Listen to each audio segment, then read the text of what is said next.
Hey guys, it's me, Charles, again, and this is Too Many Cooks. And we have a very interesting guest today, Dr. Don Davidson, who calls himself Dr. D CBD. Uh, Yeah, he's like the marijuana doctor, possibly. And we'll come on to all that kind of fun stuff and interesting stuff in a moment. But I'm always interested in my guests, like their background, their upbringing, and then trying to figure out if and how that impacted what you're doing now. So given you're a doctor, like it'd be good to start with. Did you always grow up? You wanted to be a doctor and in medicine and all that sort of stuff. yeah, for sure. So thanks for having me onto the show. So I grew up in Virginia. I've been to the UK 3 times, not too long ago. Over the last couple of years, came over, great trips. So I was raised in a traditional family in Virginia. Dad was a doctor. Mom stayed home, right? Helped take care of the family a lot. She worked when she was younger, and then once she started having babies, kind of came back to do what she always had wanted, and that was be a mom. So that was pretty awesome. Mm-hmm. As far as cannabis goes, right, I think I was blessed enough to be exposed to it in high school in a way that, wasn't really negative, right?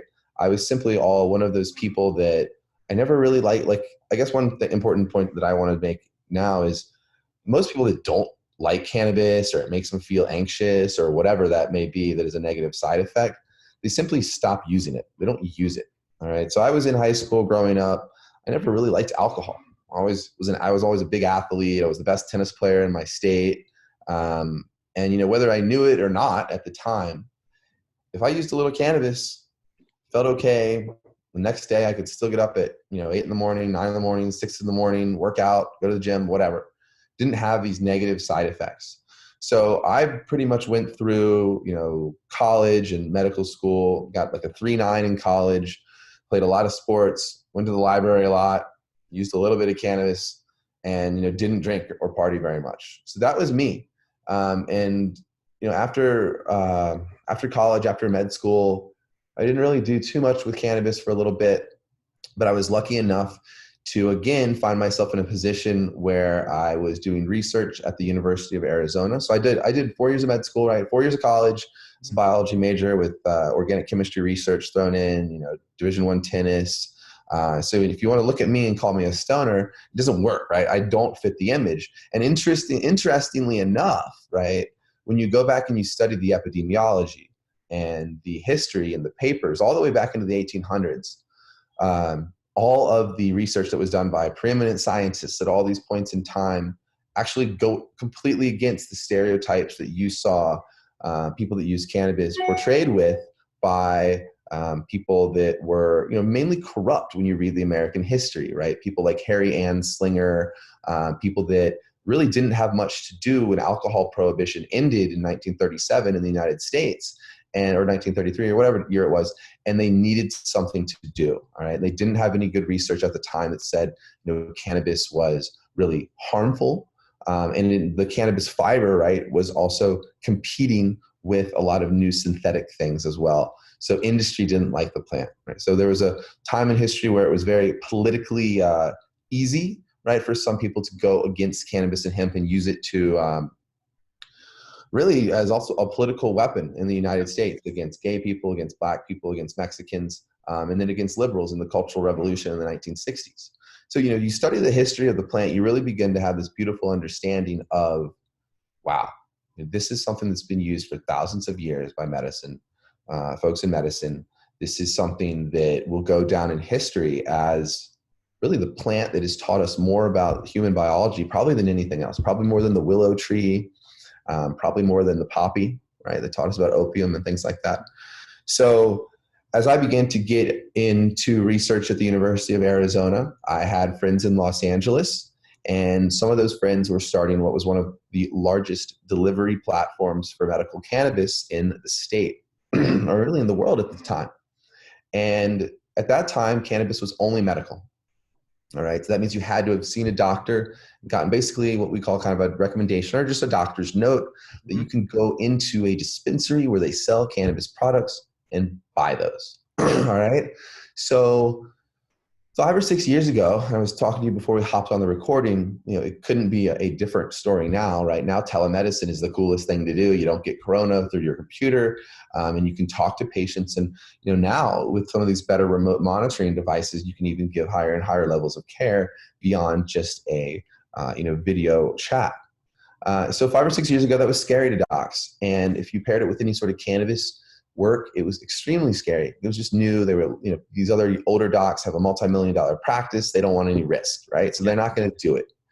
So for someone like me that had now been at the University of Arizona, had been exposed to research, had been exposed to a female doctor named Sue Sisley, who was doing post-traumatic stress, right, PTSD research on military guys, specifically with the focus of cannabis.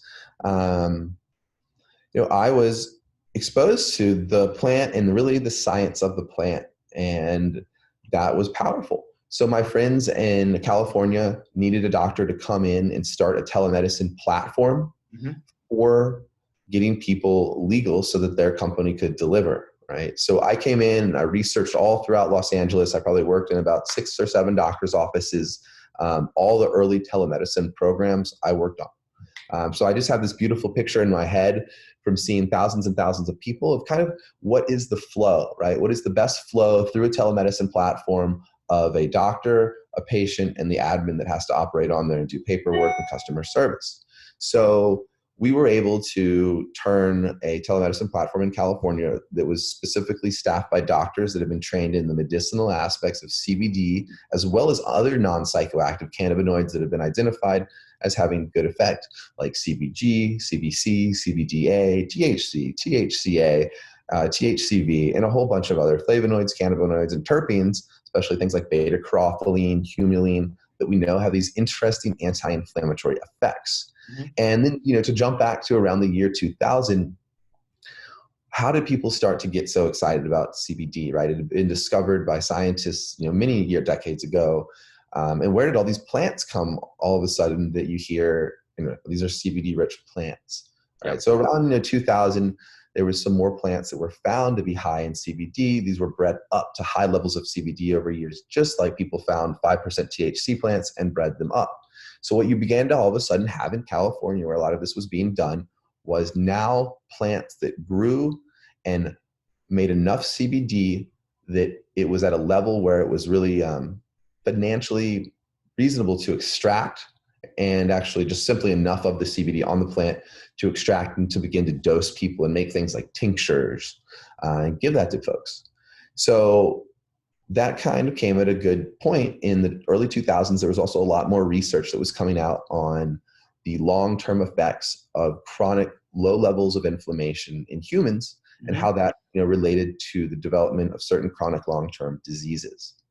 And along with many other like lifestyle choices to help combat our Western lifestyles, which are full of stress and bad diets and not enough sleep, right, which contribute to low levels of inflammation through stress and anxiety and things like that. You began to have research that was done that showed things like meditation, working out, good diet, and CBD and cannabinoids that were potently anti-inflammatory, would knock down these levels of inflammation in people's bodies. Now, that's not even touching on the host of other stuff that CBD does that's beneficial to humans. And the reason most people can't have this conversation, man, is just because every way that CBD acts, some of the docs will say it's a promiscuous molecule, but it does a lot of different things and interacts with lots of receptors in different tissue types. So whether it's hitting a receptor that it interacts with in your brain or your lung or your gut, it is basically a different almost biochemical or biology lecture of what is that mechanism of action, how is it doing that, and what are the downstream effects of that modulation of either the production of certain signaling molecules in your body or decreasing the production of certain things or whatever CBD's effect may be. So that went really viral. There has just been, obviously, a huge interest in plant-based medicine over the last decade, especially as we've had all these problems with pills in the United States. So there's just this huge, whether you can feel it or not, millions of people, right, are interested in this as an alternative. And it became one of these things where CBD got known almost as like a vitamin, an anti-inflammatory vitamin. So this is the stuff, right, the CDC and the FDA or whatever, they don't want doctors to come on and make what would you call it? Like unsubstantiated claims. Yeah. But really, right, one of the big reasons that doctors were so excited about this, and this is without saying, for sure or whatever, is that given all these things that cause chronic low levels of inflammation and inflammation in your body, and that we're starting to understand how these things are part of a disease process, was that maybe there's a hope, right? You could start taking CBD as a young person, almost as a vitamin, as an anti-inflammatory dose, reduce some of these chronic levels of inflammation over time, and maybe, right, reduce some of the disease that's developing over time. So that's a really cool idea, right? It'll take a little while to obviously study and evaluate that. But that's why you see a lot of people using CBD, even if they don't technically have like chronic pain or anxiety or whatever, right? Some of the more common uses are, you'll see people just taking it because they know of that powerful anti-inflammatory effect. And then, to really bring that kind of full circle into what we did was we saw thousands, I think over 200,000 patients in California through my network of doctors. So I built the original system, I worked, and then I began to hire because we got so busy. And then it just took on this other tangent of product, right? Because it would be like me talking to you as someone new to this, who wasn't in the industry, who didn't know how much to pay, who had no idea of anything else besides just one molecule, CBD, you hadn't heard of, full spectrum or other cannabinoids or whatnot, right? Mm-hmm. And it just became a problem where, the docs and I would talk to people, and then they would go off to these dispensaries where they would have, an 18-year-old with a nose ring talking to a sick, person with an inflammatory bowel disease. And, it's just a disconnect, right? Yeah. It's hard to explain. It's hard to coach people on how to take it if you really just don't have an appreciation of some of the science, right? Of some of the research papers where you've seen different dosages, or if you haven't worked with patients and been able to have that interaction with someone and say, hey, I want you to try 25 or 50 milligrams of a full spectrum CBD product for about a week, right? We don't know that's the magical time, but we have had a lot of patients that have started to see improvements over that time. And, we've had a lot of patients that also have had to increase the dosage. Some 25 milligrams 2 to 3 times a day of a full spectrum product seems to work for them. Some people go up. Some of the research studies, if you read them, people will be given 300, 500, 1,000 milligrams of CBD at one time, depending on what condition they have or what they've tried in the past. So the overall story was we came out of this, and I have now built a cannabis-based telemedicine system. I've taken those kind of guts, the internal software that we built. I've now built a whole nother telemedicine system that's integrated to a pharmacy that's going to launch. We're carrying chloroquine, we're carrying Z-Paks, anything you could get from a normal pharmacy. You can talk to doctors on the internet. Yep. One specifically for dermatologic problems.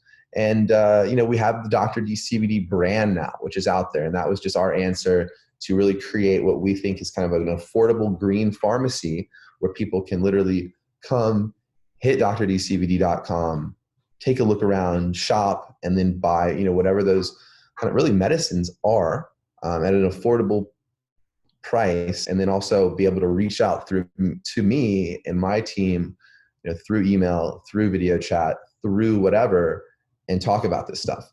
And I'll let you jump in and ask me, whatever kind of questions you want after this. But I think it's, it's certainly poignant to make the point that while I've talked about CBD a lot, THC has a side effect of getting people high. Yeah. Right. In the grand scheme of medicine and what all these doctors and nurses are giving people, it's a very minor side effect. And for some people, it's pleasurable and it makes them a little hungry and laugh. Mm-hmm. And if you read all the big studies that use THC in certain conditions, one of the biggest things you'll see, especially among the elderly, is the improvement in the intangible rating, the quality of life, right? Maybe it doesn't always help their pain, right? Maybe, they still die or whatever, but they laugh a little more, they eat a little more, their sociability improves, things like that, that can be really life-changing, right? For people that have some chronic diseases and may not be around for that long, even all the way to the point of, a topic that physicians will talk about, end of life, right? That transition from life to death, the fear, and all that stuff that goes on. Yeah. THC can certainly aid in that process. So I think that, as the world begins to open their eyes to what THC has done for people in certain cancers, certain pain conditions, certain anxiety conditions, even ADHD, as the false and totally wrong demonization of THC and of the plant goes away, you just have more and more real patients that'll have that conversation. And I think really society is just opening up to the fact of, like, listen, man, it's cool to go get a beer, but at the end of the day, all the research has shown that it doesn't matter. There's no safe level of alcohol consumption. Alcohol, vodka, whatever, it all poisons us. It hurts our muscle development. It causes liver damage, like all of this stuff. And at the end of the day, if you go and you read all the research, the folks that smoke a little bit of cannabis, or especially if they're even healthier and they use a vaporizer or whatever, it's just a much safer thing. And that kind of realization that's coming, it's really neat to see. And I think it's important, just like in the 1800s and the 1900s, 50 years ago, 100 years ago, you had highly intelligent people, right? Doctors, you're hosting an international podcast, getting some of this information out to people that literally you can go back and you can read a paper that was written by a British doctor, the India papers, who was down in India studying, right, what the British were doing in their operations there, because there was a higher use of cannabis, ganja, right, in India. And, even 100 years ago, these doctors came back and put their names on the line and said, weed isn't doing anything bad to people, guys. I mean, that was basically the thing, is it doesn't have any long-term harmful sequelae. It seems to be pretty benign. We really don't think you have so much to worry about. And it was always never a gateway drug. These studies all the way back into the 1800s, they did not show cannabis was a gateway drug. So I think it's just time for educated professionals like myself to hurry up and stand up and say that, it's basically a crime against humanity for cannabis to be illegal. You're forcing people to do other harder drugs. You're forcing them to go to people that are in crime.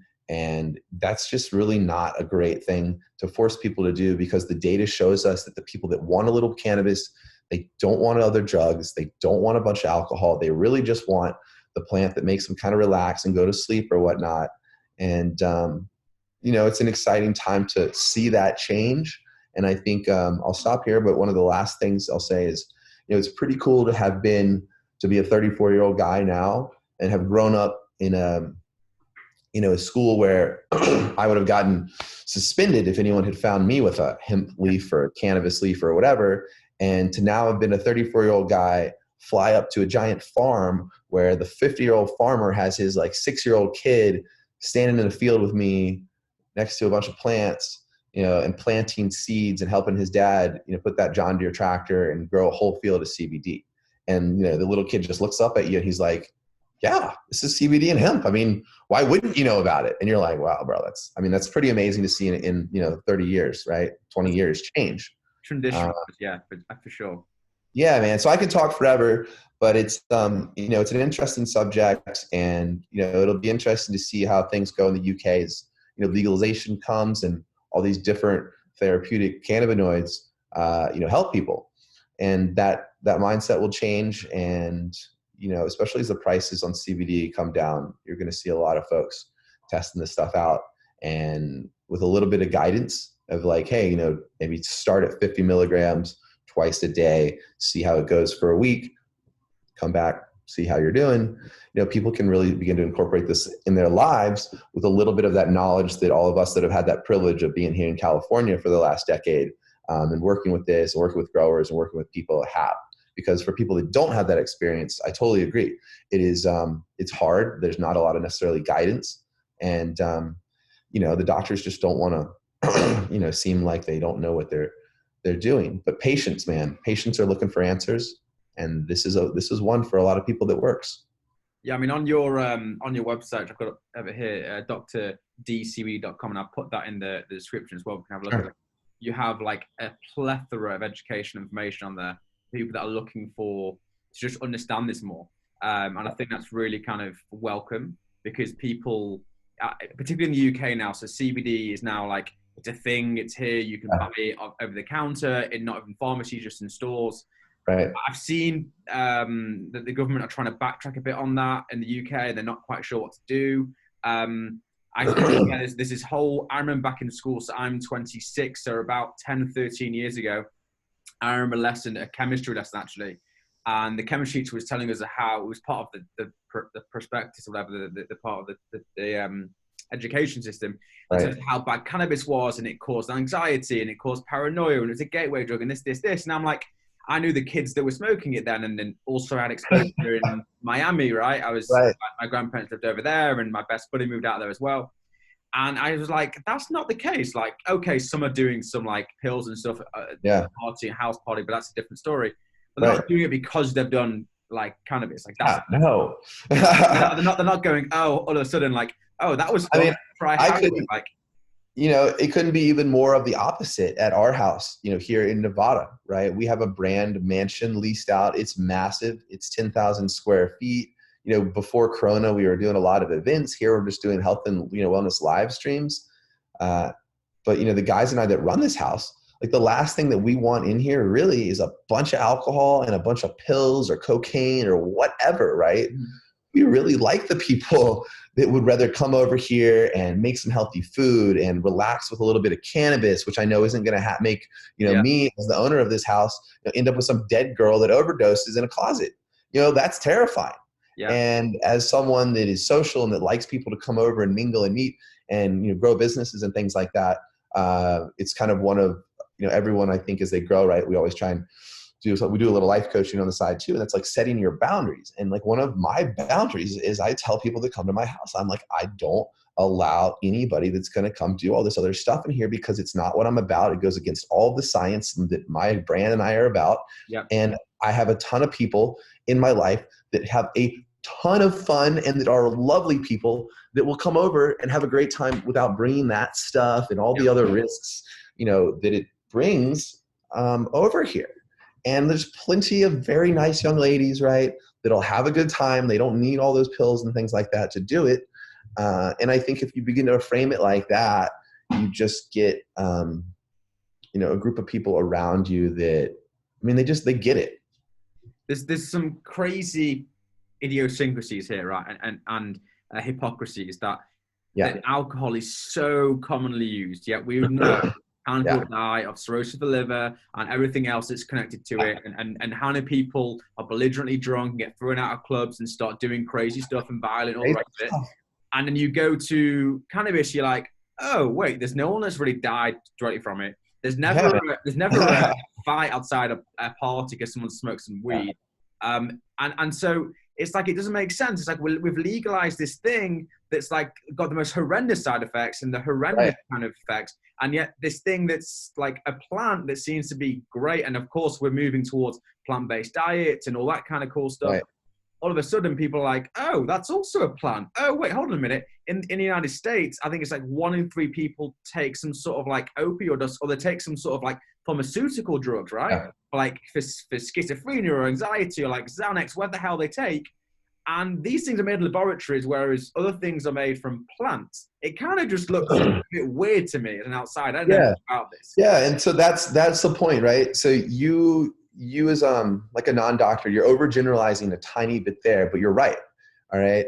So yeah, so I totally hear what you're saying. So the better way to say what you're saying is there are dangerous things that can come from plants, right? There are really helpful things that can come from plants. And there are really helpful things that can come from big pharma. And there's really dangerous things that can come from big pharma.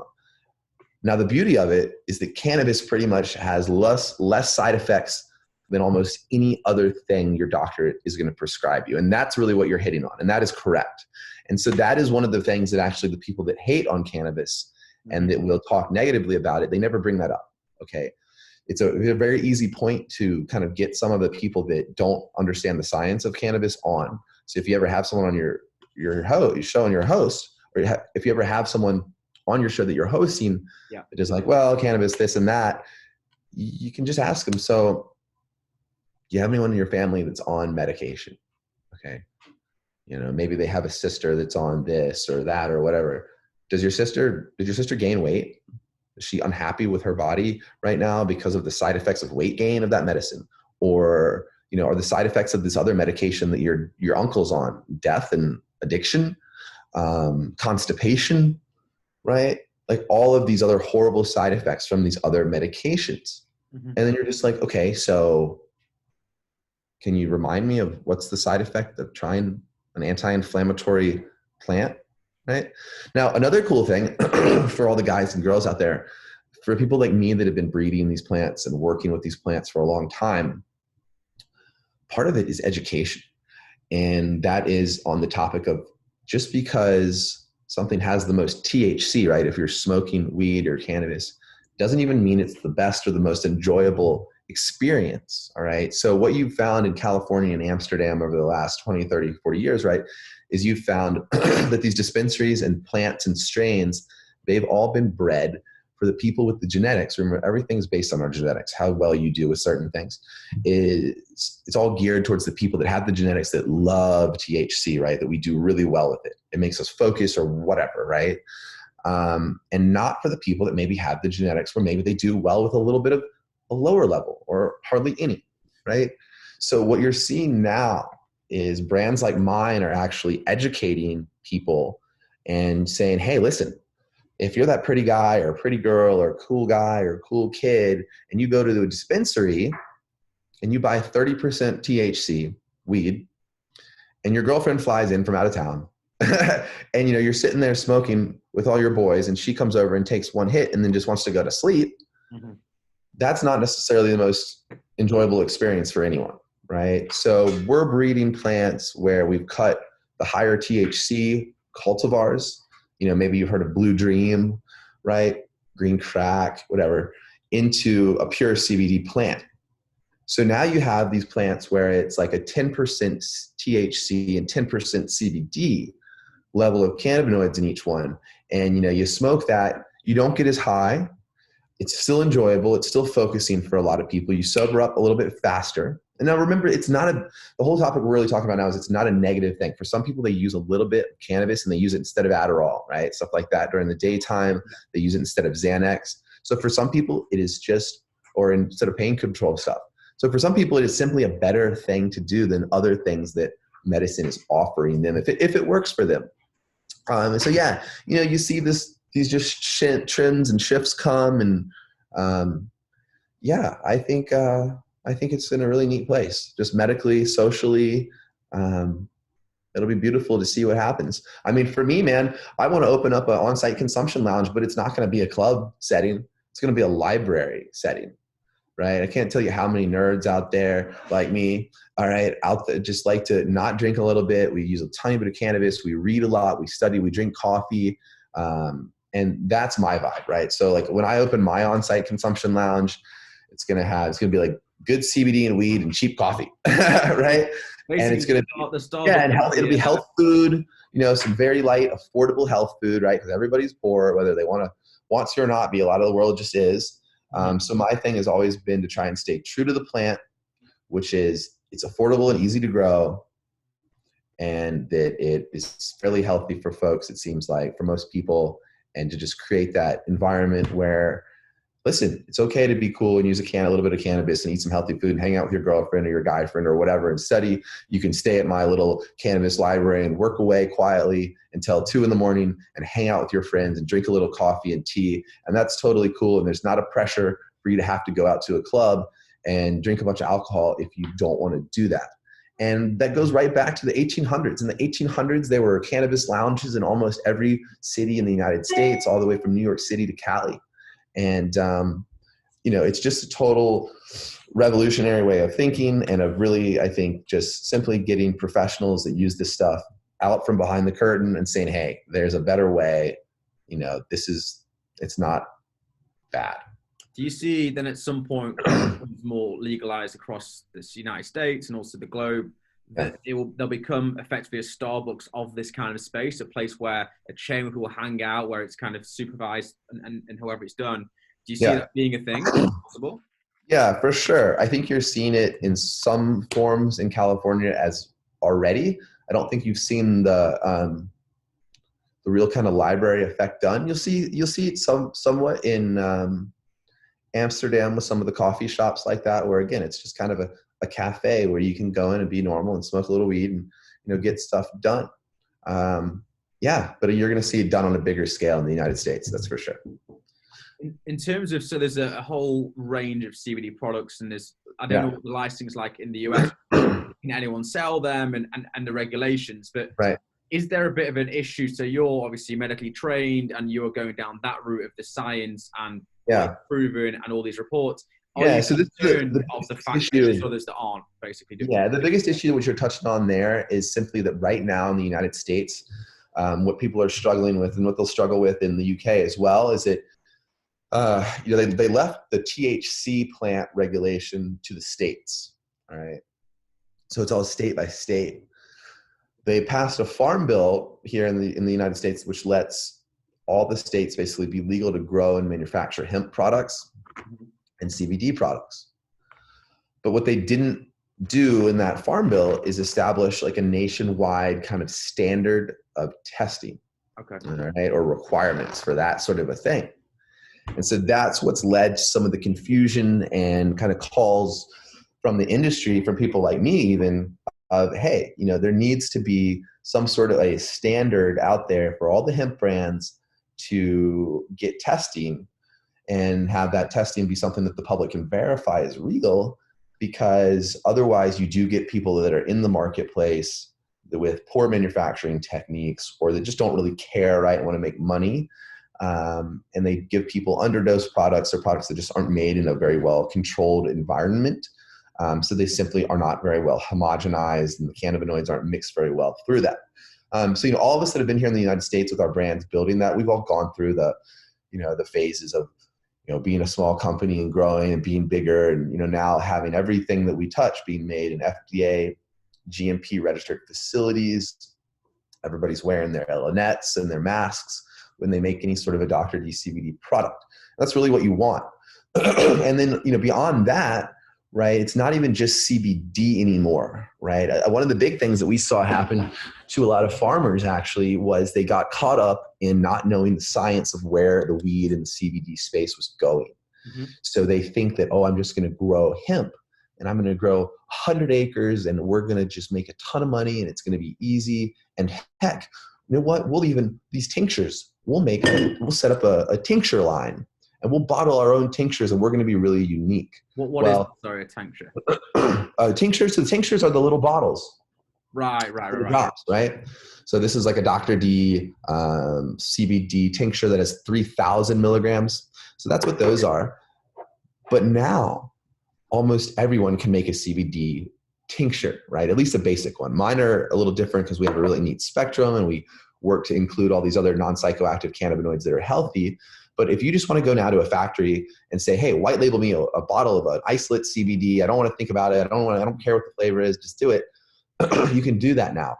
Right. So the really advanced brands that are innovating and becoming kind of medical like mine is, I would have been screwed if I had just planted and put all my money into 100 acres of CBD and a CBD line that, a lot of other farmers could do. So what you're seeing is farming CBD and hemp is totally a commodity.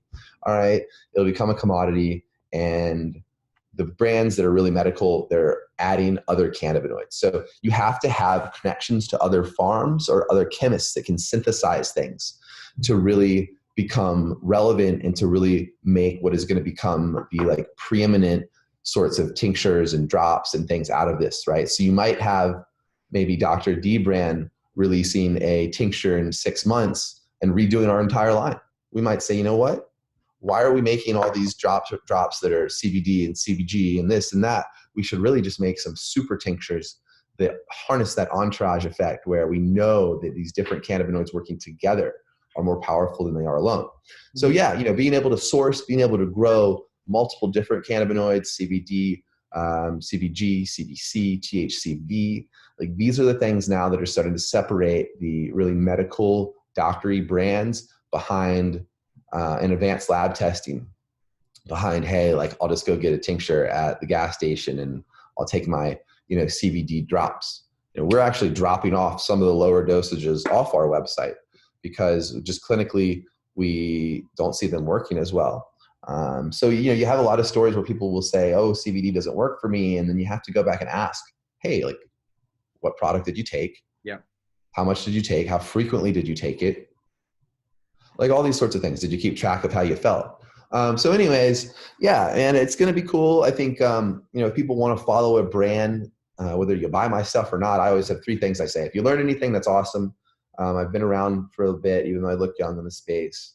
If you want to buy any of the products, right, you can buy them. If you're a distributor in the UK and you want to carry this stuff, we do. We're able to do that. We can ship it out. And then if you ever want to get involved, right, more and really sell it, we can really teach you a lot of how to intelligently talk to people about these things, how to read your lab tests. And for better or worse, man, the Dr. D brand, it's just sticky. A lot of people have been recognizing it in multiple different countries now. It's going into Japan, it's going into Scotland, it's all over the US. And how did we do it? It was really the medicine. It was the telemedicine that started it all. I had just touched so many people that I had a base, and it was a very natural thing. Mm-hmm. And I think that's one of the things that the industry, whether it's the CBD, THC, or hemp space, mm-hmm. is desperate for. It's desperate for authenticity. It's desperate for realness, right? Where you have all of these other yahoos that kind of got into it because, CBD, they were already a drug dealer, or they were already doing something with weed, so they could just add it, or some shop owner that has no idea what they're talking about. It's really been the medicine at the end of the day, along with some fun, networking and advertising stuff that we've done that have just let us become kind of a known factor in the space. Yeah, you've got a YouTube channel there, which again, I'll put a link to. One video in particular, which is how to use a cannabis vape pen. It's like 200,000 views, something crazy like that. And there's two things actually that I don't know what your thoughts are. So, of course, people, particularly in the UK, there's certainly a zeitgeist at the moment of trying to reduce your meat intake, your dairy intake, and what that might do to farmers, right? And maybe is there a transition for farmers into working with companies like yourselves? Is that quite a profitable space for them compared to, say, traditional agriculture? How does it compare? Yeah, I think farmers can make the transition. It's obviously a new crop to grow, right? So you just have to think about, can you do it well? Can you do it on scale? Mm-hmm. Cat's out of the bag at this point, right? You're having some major players move into production, into thousands of acres. China's coming online. So yeah, if I was a farmer evaluating whether I was going to get into growing hemp now, I would really make sure I had all my plans ready from harvest to extraction and sale, because what you find is a lot of farmers, they'll grow it, but they don't plan out the financial aspects of either having to dry it, extract it, or sell it. Mm-hmm. And, that's another whole part of the process. Or what's going to happen if, your field gets seeded, right, from someone next door who's growing hemp and doesn't cull out the males. You're going to lose points on your CBD percentage. I think another thing is the scale, right? Is you have a lot of these big producers coming online, but even the bigger brands like mine and brands that are been around longer, it's selling more volume than mine. We might be using 20, 30 kilos of CBD a month. And if you have someone run out and say, I'm going to grow 100 acres or 1,000, and they're going to have 1,000 kilos, mm-hmm. It's a lot, right? You can actually supply some of the largest CBD brands out there right now with a fairly small farm.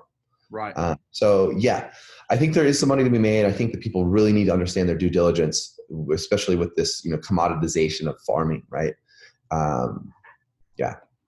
And my kind of last question, which you have mentioned, but I think it'd be good to get a kind of closing statement from. Some of the major reasons to CBD and the associated products are anxiety relief. You mentioned helping with sleep, and of course pain. And pain relief. Yeah. So what do you say to someone right now that's watching this or listening to this that wants to explore those benefits? How do I get involved with it? What do I do? What's my next step right now?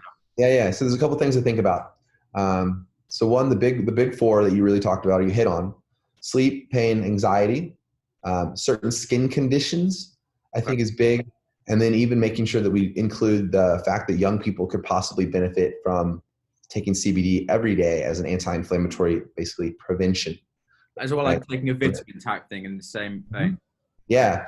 And so how do you get started with that? Well, the first thing you need to think about is, do you get drug tested? All right.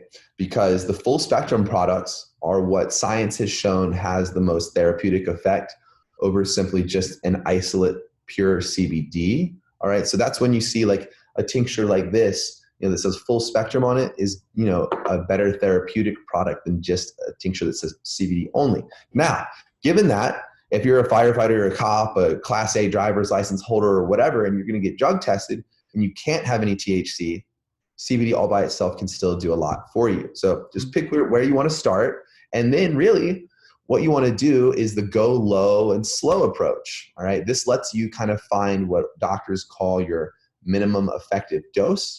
Okay. All right. And if you start reading some research papers like we have, you'll begin, and working with patients, you'll see that some patients seem to respond around 25 milligrams every 8 to 12 hours. So that means morning, noon, and night, or morning and night, right? Based probably off of some data that shows that CBD is staying more even in their blood if they're dosing on those timelines. Mm-hmm. So that would be the goal. So someone should go get a bottle where it says on the label, either 750 or 1,500 milligrams total in that bottle. Yep. And then you're going to take a full dropper full, right? You're going to fill that dropper full all the way up and then take it. All right. And so that's how you know how much you're taking. Okay. Remember, most of these bottles are 1 ounce. Right. All right. Or 30 mil, 1 ounce, same thing. Each one of these droppers, a full dropper full is about 1 mil. All right. So that means you get about 30 dropper fulls in a 30 mil container or 1 ounce container. So if this bottle says 750 or 1,500 milligrams, I'm dividing that by 30. And that's where for in a 750 milligram bottle, I'm able to say you get 25 milligrams per dropper full. All right. So you could intelligently now say, go to your doctor or whoever helped you keep track of this, or just in your own head. Okay, I got a full spectrum product. I'm taking a full dropper full morning and night for week 1. That's letting me take 25 milligrams in the morning, 25 milligrams at night. I'm going to go ahead and kind of keep track now in my head for this week of how I feel. How's my mood? How's my pain? Right? And then at the end of that week, go ahead and see how you're feeling. Now, the nice part to know, since you've listened to this, is that in research studies, people are given up to 300, 400, 500, 700, 800 milligrams of CBD at one time. Mm-hmm. So, it's a safe and small introductory dosage. So now, if CBD didn't work for you at that 25 milligrams twice a day, without freaking out, without getting nervous, without having to call your doctor or really worry too much, that you can use this safe product and increase your dose, double it. The next week, 2 dropperfuls, morning and night. Evaluate yourself in a few days, and hopefully you're going to find something that works for you. Now, I will tell you that from working in California with all these patients and products for the last 4 or 5 years, that we really do see the people that seem to respond to this, I'd say, 25 milligrams a couple times a day, up to a range of about 100 milligrams a couple times a day. Once they kind of get up and beyond, a couple 100 milligrams of a full spectrum CBD product twice a day, and if they really don't have any, response or getting better after a few weeks of that, maybe that's not going to work with that specific condition. Yep.